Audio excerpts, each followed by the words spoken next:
Qualcomm has the best silicon in the world, but historically it's been very difficult to access unless you're one of a handful of very large OEMs. Well, no longer. Join me for a roundtable discussion with experts at the Foundries booth at Embedded World 2026. So, George, typically Qualcomm historically has served more larger OEMs, but recently we're seeing a shift now toward the embedded IoT space. What's driving that? So I think Qualcomm have a well-earned reputation for having very strong silicon, obviously from the mobile phone roots of the company. And more recently, you've seen Qualcomm move into automotive. But there clearly is an interest on the Qualcomm side of expanding into the IoT and edge market, and you've seen that over the last few years. The reason that we are interested in this is it's a massive market, but as you say, Qualcomm's history is dealing with a small number of very big companies. So the challenge now for us is how do we scale out to the IoT and edge market where customers are not necessarily going to talk directly to Qualcomm. And so putting everything in place to make that happen, to scale the business and enable anybody to start working with Qualcomm silicon is very important. And part of that is we need to make the software very easy to obtain and use. And as you've seen, we've recently acquired Arduino, and that gives us access to this huge developer ecosystem that is now able to also work on Qualcomm. So pretty exciting. Awesome. And Tyler, taking that point about small to medium-sized companies, historically, why has it been so difficult for these companies to build their own, custom containerized Linux distributions? Yeah, I mean, there's multiple layers to that problem, and I think the first one is resources, right? There's only so many people on the planet that know how to do it deeply, right? And so you have a very narrow pool of those people, and they have to be distributed between all the companies that need to build IoT. Then you have kind of the old way of doing it was fork it and forget it, which was the modus operandus for most IoT companies. And now we start to see things like the CRA coming in, and it's going to make that very difficult to operate in the old model. So knowing that there's this old model that's changing now and that there's a lack of resources, what we really need to do is try to push the value up the stack and get some of this like deeply complex embedded engineering standardized by upstreaming the software to the Linux kernel so that we can permeate these larger markets, and there's less focus on doing the low level software and more value at the higher levels. And so that's kind of our strategy with this is how do we create these ecosystems and basically do the software in a way that scales so that nobody has to be an expert in the hardware software at the low level. They can start to work on more exciting things like, vision, AI, all the fun stuff everybody's talking about here. So that's what we're hoping the value is going to move to. So Tyler, we're going to touch a little bit about the CRA later, but I'm going to bring it back to George. George, a lot of companies develop and prototype on platforms like the Raspberry Pi. What are some of the limitations that when we try and move to production, and how does the Q series tackle that? So the Raspberry Pi is a great development platform for education, for proof of concept projects and so on. But it is somewhat hard because of the nature of the SoCs they use to properly secure Raspberry Pi type products. So what we've done with the Q series is you've seen the recent announcements by Arduino of UNO Q and VENTUNO Q. These are Raspberry Pi type products that think of it as a combination of a traditional Arduino microcontroller board, an UNO, and a Raspberry Pi. It's putting both Linux and the microcontroller onto the same board. This dual brain architecture. Dual brain architecture, as Arduino call it. And this is very affordable. It's less than $50. And then the VENTUNO, which was announced earlier this week, is a much more powerful device that is capable of running LLMs on the edge itself. So you don't need to go to the cloud to do AI. And in terms of going to production, we feel very strongly that Qualcomm have this long expertise in delivering millions and millions and tens of millions of products into the mobile phone space. And so security is obviously critical. And we at Foundries have this history of actually helping OEMs and small customers secure their products. So the combination of all of this should make it a lot easier for customers to use Qualcomm silicon. And to that point, Nico, Qualcomm has made this push toward more publicly accessible, developer-friendly code bases. So if I'm a developer and I'd like to get started working in the Qualcomm ecosystem, what does that experience actually look like? Okay, sure. So, I mean, Qualcomm obviously have been shipping, open source software for years, for decades, right? So, but traditionally what we've been doing before is we've been shipping the software after the product was finished. So, what we've done over the course of the last 2 years is we've set up, we've opened up all the development process inside Qualcomm. Our developers now work on, GitHub.com and on mailing lists, and everything is open, right? So basically, the development is fully open and accessible to people inside Qualcomm, but also to our developers and customers.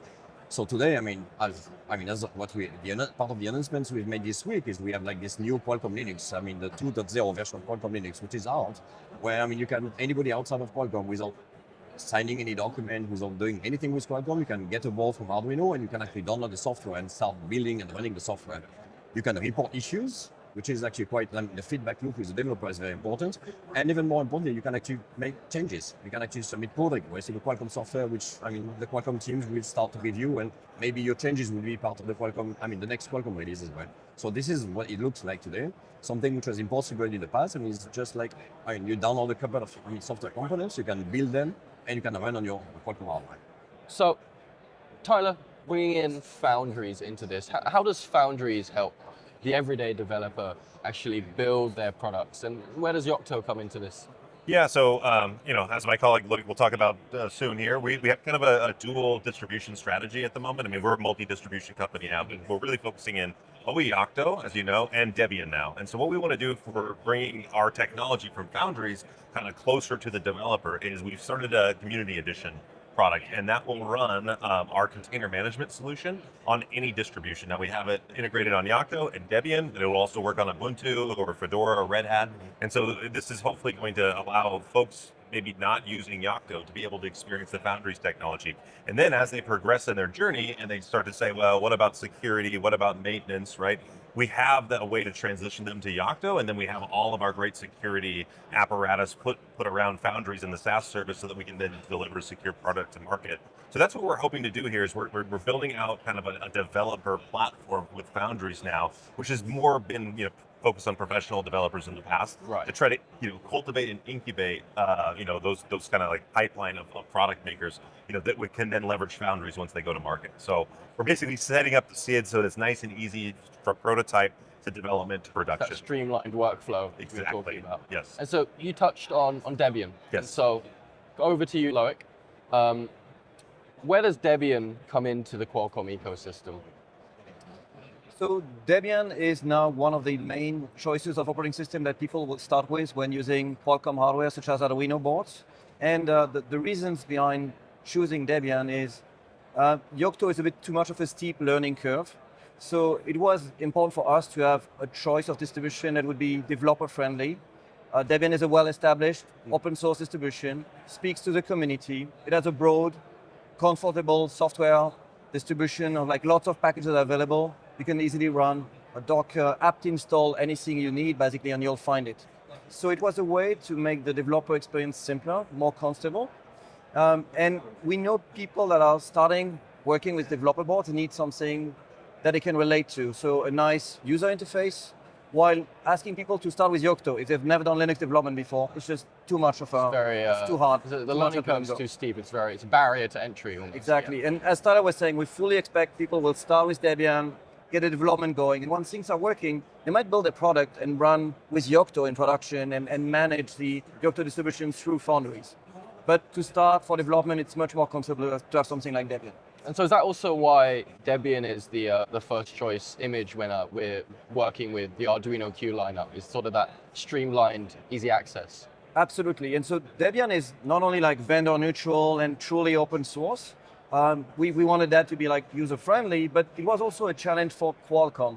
What we wanted to prove ourselves was if Debian is possible, then anything is possible. By doing Debian, we're showing that upstream Linux works, that a standard Linux distribution works. And even if you were doing another Linux, we are comfortable to say it would work because we've proven it with Debian. So it is both making things great outside and also making things great upstream. And it's also a challenge for Qualcomm. If they can do Debian, anything is possible. Awesome. That's what we're showing. Thank you, Loic. So back over to you, George. what kind of applications are you really seeing that this ecosystem is best catered toward? The easy answer is everything. When I talk about this in presentations, I say this applies to everything from simple sensors for gathering data to spaceships and everything in between. So you're talking about robotics, drones, home equipment, industrial machinery, everything you can think about that has computing resources in. And that's what the IoT and edge market is. And that was the challenge that we set out to solve in Foundries, was how do you create this platform that can enable customers easily to build these products across the entire ecosystem. And so one thing that's been in a lot of discussion recently is the Cyber Resilience Act, the CRA. And together with Foundries, Qualcomm, and Arduino, the entire ecosystem, how are you helping these engineers and companies make their products compliant? The CRA brings a whole new set of requirements to product vendors. Historically, it's been perfectly easy to ship products without good security. That's no longer going to be possible. And doing security is hard. So one of the things that we've been doing in Foundries is effectively creating a toolkit that enables customers to move from a proof of concept where they've got their application ready and now they want to deliver it and they want to obviously ship it, which means being compliant with the CRA in the next year. And so what that has required is providing tooling to help customers be compliant, but it's still ultimately the customer's responsibility. What we're doing in Foundries is giving them a step-by-step toolkit to say, here's what you need to do to secure your product, here's how to create a SBOM, a software bill of materials, here's how you need to then go and look at CVEs, critical vulnerabilities. And then the CRA also has a bunch of requirements that are around reporting and process and structure that anybody who's shipping these products has to also comply with. So we're trying to provide that toolkit to customers to make it easier for them to meet the requirements of the CRA. Awesome. And that's delivered actually as a SaaS solution. As a SaaS sort of application. Yeah. And so over to you, Nico. This ecosystem is providing engineers with this toolkit for security. Why is it so important for engineers to be able to effectively self-serve? So what we are discussing actually is it's a major transformation for Qualcomm. Like, we are moving from a world where we knew every customers that we work with. Like, we even knew the product before, the product was made. Where we are going is we are going to a place where we are going to have millions of developers or hundreds of thousands of customers. And the reality is that we don't know what they are going to do with our platform. So we are moving to building hardware and software for optimized for a product to building a platform. We are building the best hardware and the best software, open source and upstream, because we have no idea what our customers will end up doing and shipping. So we need the flexibility for the customers to pick and choose. The variations, the software components that they want, the optimization that they need for their very specific product. And the reality is that everyone is going to make a different product and the software will look different at the end of the day. So we need and we have to build a system that customers can pick and choose what they need from Qualcomm portfolio. And do it themselves without coming to us. Yep. And that includes securing products. It really is this transformation almost to serving this autonomous community so that they can actually develop products by themselves. We will be successful. We'll measure our success by how many customers can never talk to us and bring out their product and be very successful. Tyler, we've had a very comprehensive conversation about the entire Qualcomm ecosystem. And I've got a very simple question for you. If I'm an engineer and I'd really like to get stuck in, what are my next steps? How do I get started? Yeah, that's an easy answer now. So you can go to store.arduino.cc and you can buy an UNO Q. And in May, you'll be able to buy a VENTUNO Q. And you can get access to Qualcomm silicon, Gerber files, schematics, and open source software. And then what about Foundries and what about the rest of the ecosystem? So we support all those ecosystem boards. So if you want to come use UNO or VENTUNO on our platform, we have documentation ready and you can start today. Awesome. This is Foundries at Embedded World 2026. I hope you enjoyed this little bite-sized conversation with everyone. I'd like to thank Nico, George, Tyler, and Loic for joining me in this conversation. And as always, from us at ipXchange, stay disruptive.